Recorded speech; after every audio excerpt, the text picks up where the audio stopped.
think when people embark on marriage or you settle down with somebody, you always think it's going to be easy to have children. You've taken contraceptive for many years, you think it's going to be easy, you think it's going to be at least normal.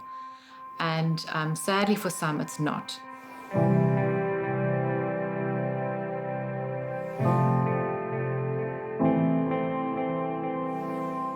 I've always wanted to be a mum. So when I met this amazing man, I always thought, well, he would be such an amazing partner.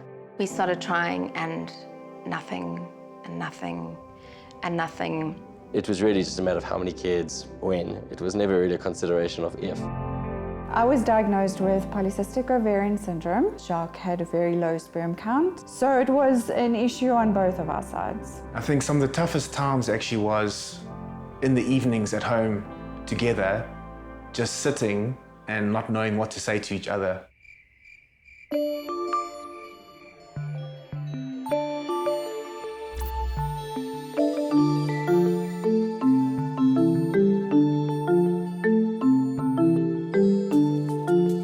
With Max, we tried to conceive him, and within 3 weeks, we had done the job.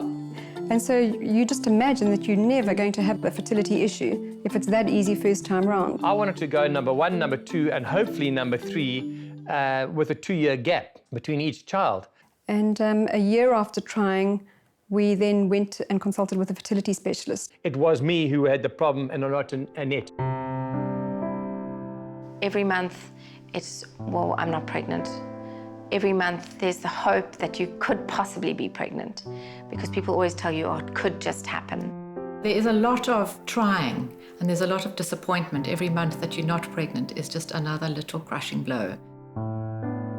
The plan was that we would do 3 ICSI cycles, and my first ICSI cycle failed. The second cycle basically became a miscarriage. Life doesn't go according to the script, and it throws you curve balls, and it's how you manage those curve balls that is how you get around things. And so I embarked on my 3rd cycle, which was an artificial insemination cycle.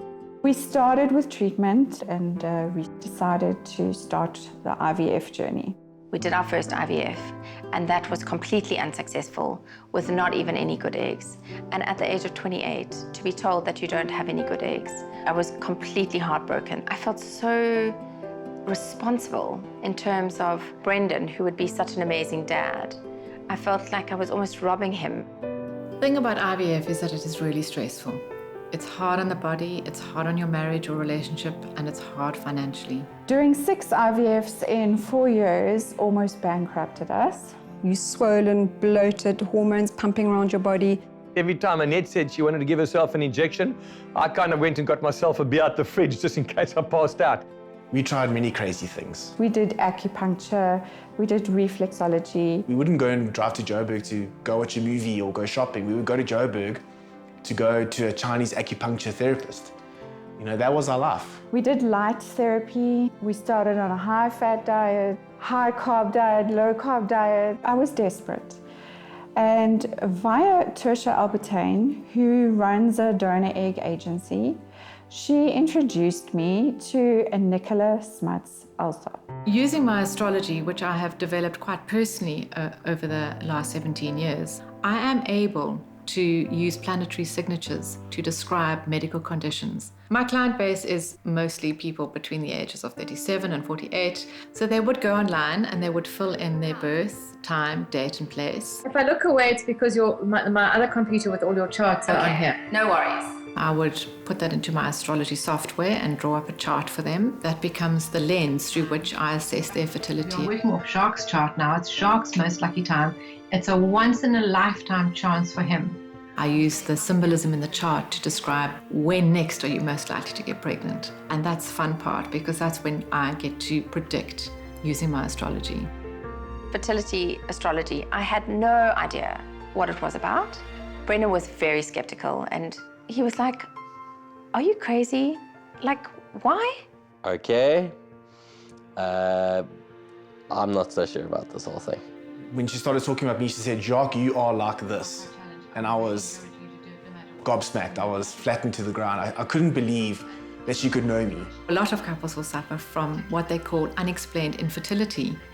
And it's not that they are physically infertile, it's just that perhaps they're having their treatment at the wrong time.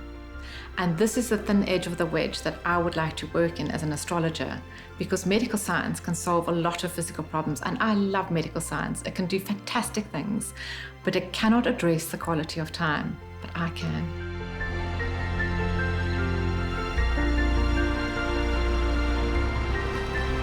In order to prepare for IVF number 7, she gave us some dates to try.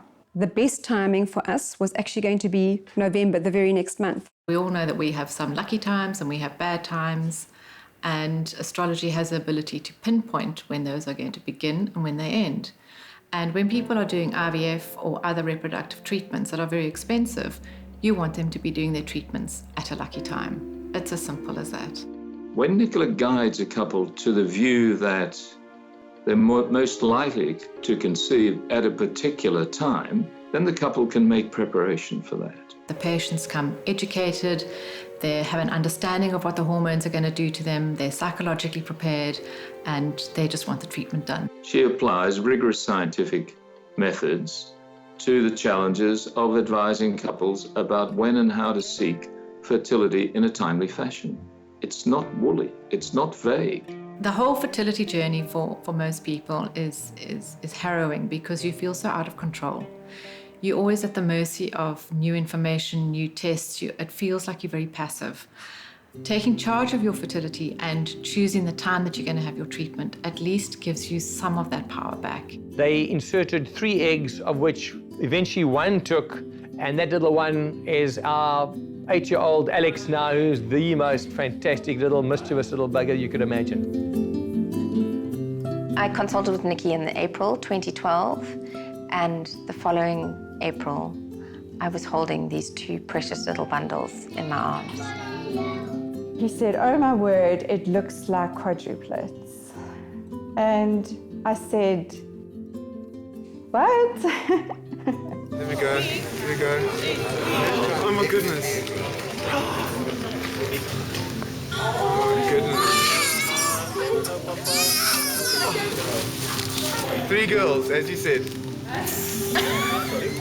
Congratulations. Oh. This one is going to be the one with the loudest mouth. I think the next stage of my business was brand new website. It was time for a revamp, and then the most obvious thing is an app. Everybody's got an app. You don't even have to consult.